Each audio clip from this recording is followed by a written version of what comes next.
ձեզ, ես կներկայացնեմ Հովհաննես Թումանյանի ճամփորդներ հեքիաթը։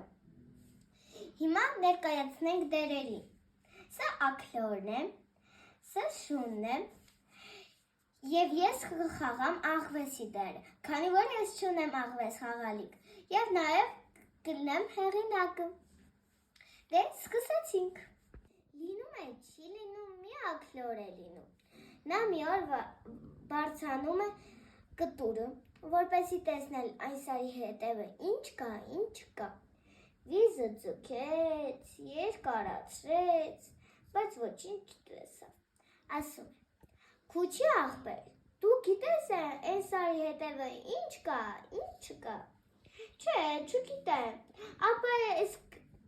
մինչև այսքան ինչքան կարելի է մնալ, արի գնանք աշխարհ ման գանք, տեսնենք ինչ նոր բաներ կան։ Համաձայնվում են և գնում։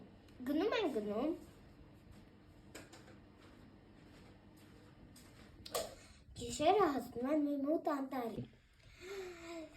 Նրանք որոշեցին գիշերել անտառում և չգնալ։ Ասեց Աքլորը. «Ես բարձրանամ այն ծառի կտուրին քնեմ, իսկ դու այս թփերի տակը քնի»։ Համաձայնվում են և քնում։ Առավոտը աքաղաղը զարթնում է և կանչում. «Ծուղրուղու»։ Հանկարծ աղվեսը լսում է նրա ձայնը։ Վայ, էս որտեղից հայտնվեց էս կողմերում, հիմա շատ լավ նախաճաշ կլինի։ Աքաղաղ, ինչ ես անում այս կողմերում։ Եկել եմ աշխարհ տեսնել,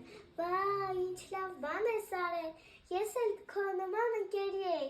ման գալի, որ գնանք աշխարհ տեսնենք, դե արագ գնանք չուշանանք։ Ասում էի, լավ, ես համաձայնում, բայց տեսնեմ ընկերս էլ է համաձայն, թե ոչ։ Այսպես ասում է, կարող է նրա ընկերն էլ իրապես լավ աքաղաղ կլինի։ Նա էլ իմ ճաշին կուպա։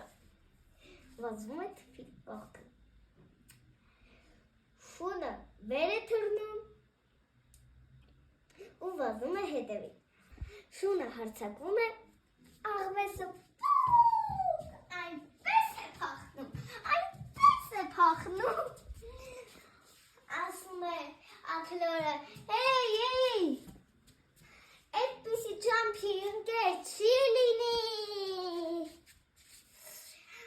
Ահա և վերջ, մենք վերջացրեցինք Հովհաննես Թումանյանի ճամփորդներ հեքիաթը։ Հաջողություն, կհանդիպենք հաջորդ անգամ։